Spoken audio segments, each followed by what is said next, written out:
Assalamualaikum warahmatullahi wabarakatuh. Salam sejahtera untuk kita semua. Shalom, Om Swastiastu, Namo Buddhaya, salam kebajikan. Alhamdulillah saya sudah bertemu dengan Bapak Presiden, melaporkan secara detail daripada hasil meeting Presiden FIFA dengan saya di Doha kemarin. Dan juga saya membawa surat dari Presiden FIFA yang saya langsung berikan kepada Bapak Presiden. Dan tentunya setelah membaca surat tersebut, Bapak Presiden menginstruksikan saya dua hal. Satu, segera membuat peta biru transformasi sepak bola Indonesia yang seperti Bapak Presiden sudah sampaikan pada saat waktu itu ketika saya baru saja menjadi ketua PSSI bersama para exco yang hadir. Bapak Presiden menekankan ini harus segera selesai dan harus segera disampaikan kepada FIFA. Yang kedua, Bapak Presiden juga menginstruksikan langsung kepada saya untuk segera kembali membuka pembicaraan bersama FIFA untuk kita tetap menjadi bagian keluarga besar FIFA. Yang kita tahu FIFA sendiri itu total membersnya ada 216 dari berbagai negara, salah satunya kita. Sehingga bisa diartikan bahwa Presiden tidak mau kita terkucilkan dari peta persepak bolaan dunia. Nah, karena itu saya tentu akan berusaha keras memastikan transformasi sepak bola Indonesia ini terjadi, bukan wacana, tapi benar-benar terjadi. Dan saya juga akan bekerja keras untuk kembali bernegosiasi kepada FIFA untuk menghindari sanksi yang bisa terjadi. Karena dari FIFA sendiri tentu mengharapkan hal-hal ini tidak terjadi, tetapi tentu kalau kita lihat dari suratnya itu jelas bahwa FIFA sedang mempelajari dan mempertimbangkan sanksi untuk Indonesia. Nah, karena itu saya sedang menunggu undangan kembali dari FIFA setelah mereka ada rapat FIFA Council yang akan terjadi beberapa hari ke depan, dan saya tentu bersiap untuk kembali bertemu FIFA. Mungkin itu yang saya bisa sampaikan. Terima kasih. Wassalamualaikum warahmatullahi wabarakatuh. Bayu Pak, Radio El Sinta Pak. Ya. Pak, dalam pertemuan tersebut yang menjadi titik berat FIFA untuk membatalkan di Indonesia, masyarakat mungkin sudah banyak tahu, tapi belum dari mulut Pak Erik sendiri. Ya. Apa Pak yang menjadi dasar utama pembatalan tersebut, dan nanti kira-kira sudah ada gambaran belum Pak? Sanksi apa yang nantinya akan diberikan oleh FIFA bagi sepak bola tercinta di tanah air ini? Iya, sanksi terberat tentu ini yang kita tidak harapkan kalau kita tidak bisa berikut kompetisi secara maksimal di seluruh dunia. Sebagai tim nasional ataupun sebagai klub, juga ini akan menjadi sebuah kemunduran buat sepak bola Indonesia, dan itu sebenarnya sudah pernah kita terjadi di tahun 2015 waktu itu. Yang kebetulan juga saya bukan siapa-siapa saat itu, saya bukan menteri, bukan pengurus PSSI. Bapak Presiden meminta untuk saya juga bisa melobi waktu itu ke FIFA dan dicabut di tahun 2016 kalau tidak salah. Nah, tentu itu yang terberat di mana kita menjadi menyendiri.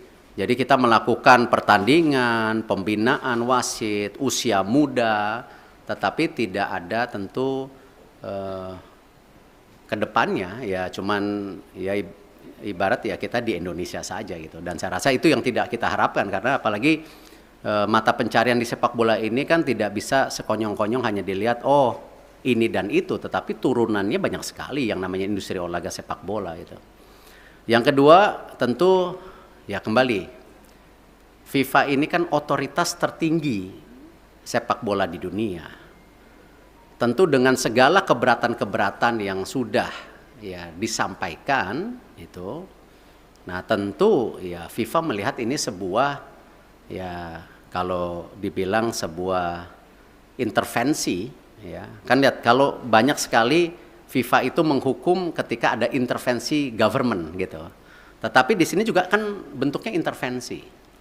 Dan di dalam tentu host kontrak sebagai negara dan host city kontrak ya yang ditanda tangan itu kita menjamin keamanan salah satunya. Nah, tentu ini yang mungkin menjadi pertimbangan FIFA juga ya. Kalau kita lihat mengenai fasilitas, saya rasa ya FIFA sudah bicara lapangan yang sebelumnya belum siap. Terima kasih pemerintah pusat benar-benar mempersiapkan lapangan itu dan sehingga bisa qualified, lolos semuanya lapangan. Nah, tentu pertimbangan-pertimbangan ini yang memang menjadi hal bagaimana FIFA. Khusus untuk sanksi tentu juga ada sanksi ringan ya seperti administrasi atau pergantian apa saya belum tahu lah. Cuman yang penting jangan yang sangat berat lah karena ini salah satu saya rasa saya nggak baca suratnya Presiden FIFA kepada Bapak Presiden, mungkin ya salah satunya Presiden FIFA mempertanyakan ini transformasi sepak bola Indonesia serius atau tidak. Makanya Presiden langsung menginstruksikan saya segera menyelesaikan peta biru sepak bola Indonesia untuk disampaikan di FIFA. Mungkin ada kaitannya dengan surat tersebut. Saya nggak dapat soalnya isi suratnya gitu. Itu yang pasti.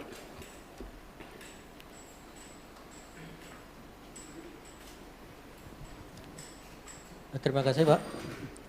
Saya Anto dari Harian Kompas, Pak. Tadi selain cetak biru tadi untuk jangka pendek dan menengah, khususnya bagi talenta-talenta muda, Pak. Itu bagaimana Pak pemerintah memfasilitasi para pemain usia muda kita, Pak? Karena kan Piala Dunia U20 itu sebenarnya panggung bagi mereka ya, Pak, ya untuk berkembang. Itu yang pertama. Kemudian yang terkait yang kedua tadi, Pak, soal Indonesia supaya tidak terkucilkan oleh FIFA. Israel kan juga anggota dari FIFA, Pak. Sementara Indonesia ada rencana bidding Piala Dunia 2034 ya, Pak. Itu gimana Pak kelanjutannya? Karena presidennya udah ada di sini, Pak. Kalau ini tidak dibenahi sikap tegas kita terhadap memposisikan Israel, itu nanti akan terulang lagi kayak ini, Pak. Terima kasih, Pak Erick. Ya, saya rasa hari ini kita jangan berpikir terlalu jauh dengan mimpi-mimpi 2034 ada Piala Dunia, ada Olimpiade yang kemarin juga di G20 disampaikan antara Presiden IOC Thomas Bach dan Indonesia. Saya rasa mungkin dengan berat hati ya kita bicara penyelesaian ini dulu. Karena itu sesuatu yang saya rasa belum menjadi sebuah hal yang prioritas hari ini. Gitu. Yang pasti ya tentu tadi disampaikan bahwa Presiden tadi bicara sama saya, Presiden akan juga mengundang Timnas U20 1-2 hari ini. Saya tentu ada mekanismenya dari istana yang akan melakukan itu. Nah, Bapak Presiden, beliau sudah menyampaikan solusi-solusinya dan tentu saya bilang, Bapak saya ikut aja karena ini memang kan pemerintah yang harus hadir. Dan ini kenapa juga kemarin ketika pemilihan ketua PSSI kan sempat ada isu-isu seakan-akan pemerintah selalu di dalam wacana mengintervensi. Kan sebenarnya statuta FIFA itu jelas. Siapapun boleh menjadi exco selama mengikuti statuta. Nah, ini jangan juga kita terbelenggung seakan-akan ketika ada tentu tokoh atau representatif dari pemerintah lalu itu melanggar statuta FIFA ya yang selalu diwacanakan government intervensi. Tidak. Nah, buktinya kita aman-aman saja gitu loh. Nah, inilah yang kenapa saya rasa pemeran pemerintah untuk pembangunan tim nasional infrastruktur itu menjadi sangat penting. Tidak mungkin sebuah negara yang seperti Indonesia yang sedang ingin maju masuk dalam kategori negara berkembang lalu olahraga sendiri menjadi terpisahkan ya tidak mungkin karena ini bagian dari tadi bagaimana kita membentuk yang namanya dorongan supaya apa? Terciptanya olahraga yang baik gitu. Dan ini yang kenapa kita selaraskan semua program ini secara bersama-sama gitu. Terakhir ya. Selamat siang Pak Erik, Fajar dari Tempo. Pertanyaan pertama mungkin penegasan sedikit lagi Pak. Di surat FIFA itu kan nggak ada soal Israel Pak ya. Hanya ada Kanjuruhan yang terjadi tahun lalu. Nah penegasan sebenarnya pembatalan pencoretan Indonesia ini karena Kanjuruhan seperti yang di surat atau memang karena penolakan timnas Israel di tanah air. Itu yang pertama Pak. Yang kedua, ini kan kita masih bidding untuk Piala Dunia, bahkan Piala Dunia Senior kita akan berencana bidding juga nanti gitu Pak ya. Nah ke depannya dan event internasional lainnya.